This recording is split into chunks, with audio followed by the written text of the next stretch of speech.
Assalamualaikum warahmatullahi wabarakatuh. Perkenalkan, nama saya Ranti Widya, NPM 1022-2022 dari kelas C1 Akuntansi.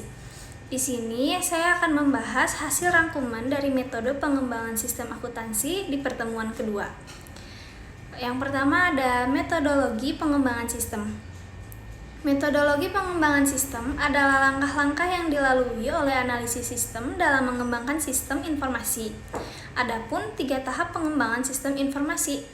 Di antaranya, yang pertama yaitu analisis sistem atau sistem analisis, yang kedua ada desain sistem atau sistem desain, yang ketiga ada implementasi sistem atau sistem implementation.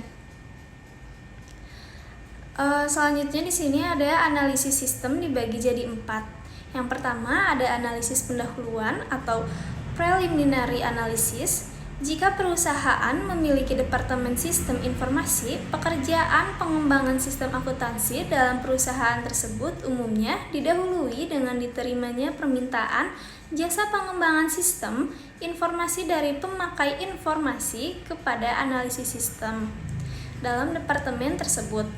Nah, dalam analisis pendahuluan ini, analisis sistem mengumpulkan sistem untuk memperoleh gambaran secara menyeluruh mengenai perusahaan kliennya. Kedua, ada penyusunan usulan pelaksanaan analisis sistem. Suatu dokumen tertulis yang disebut usulan pelaksanaan analisis sistem menjelaskan tentang 1. Alasan ringkas dan jelas yang mendasari dilakukannya pengembangan sistem informasi, sistem akuntansi. Yang kedua, ada batasan luas analisis sistem yang akan dilakukan. 3. Identifikasi informasi yang kemungkinan harus dikumpulkan dalam analisis sistem. Sini yang ketiga yaitu ada pelaksanaan analisis sistem. Dalam tahap ini, analisis sistem mempelajari laporan yang sudah dihasilkan oleh sistem akuntansi yang sekarang digunakan untuk menemukan informasi yang diperlukan oleh manajemen. Selanjutnya yang keempat ada sumber informasi dalam analisis sistem.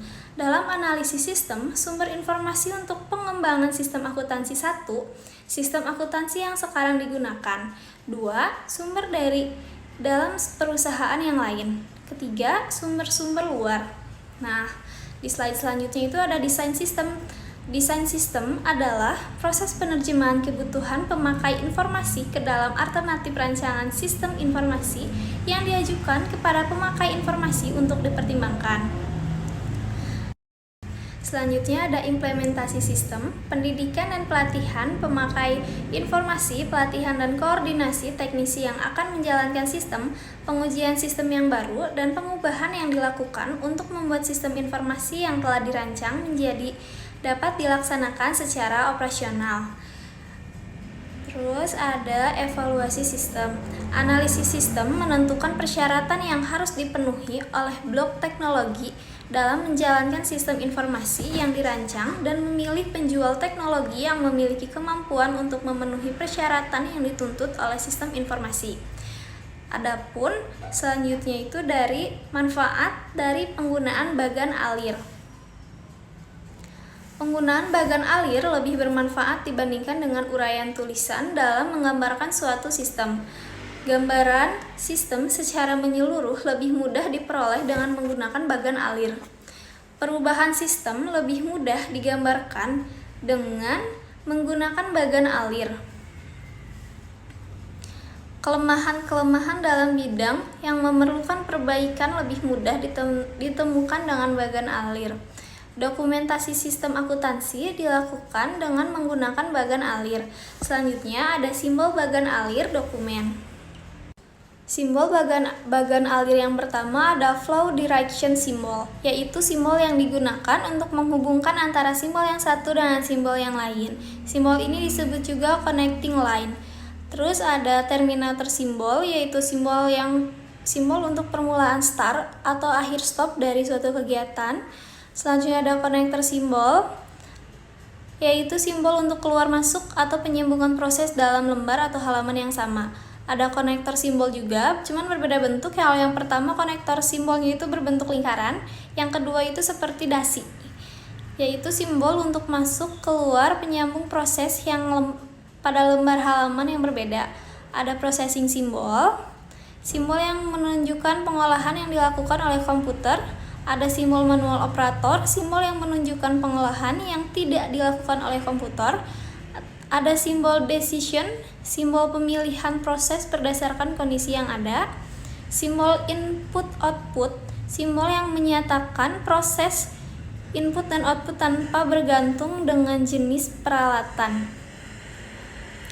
Selanjutnya ada simbol manual input, simbol untuk pemasukan data secara manual online keyboard. Ada simbol preparation, simbol untuk mempersiapkan penyimpanan yang akan digunakan sebagai tempat pengolahan dalam storage. Selanjutnya ada simbol predefined process, simbol untuk pelaksanaan suatu bagian hub program atau prosedur. Ada simbol display, yaitu simbol yang menyatakan peralatan output yang digunakan, yaitu layar, plotter, printer, dan sebagainya. Ada simbol disk and online store, simbol yang menyatakan input yang berasal dari disk atau disimpan ke disk. Simbol magnetic tape unit, simbol yang menyatakan input berasal dari pita magnetic atau output disimpan ke pita magnetic. Ada simbol patch card, simbol yang menyatakan bahwa input berasal dari kartu atau output ditulis ke kartu. Simbol dokumen, yaitu simbol yang menyatakan input berasal dari dokumen dalam bentuk kertas atau output dicetak ke kertas. Sekian pembahasan rangkuman dari materi yang saya bahas. Terima kasih. Wassalamualaikum warahmatullahi wabarakatuh.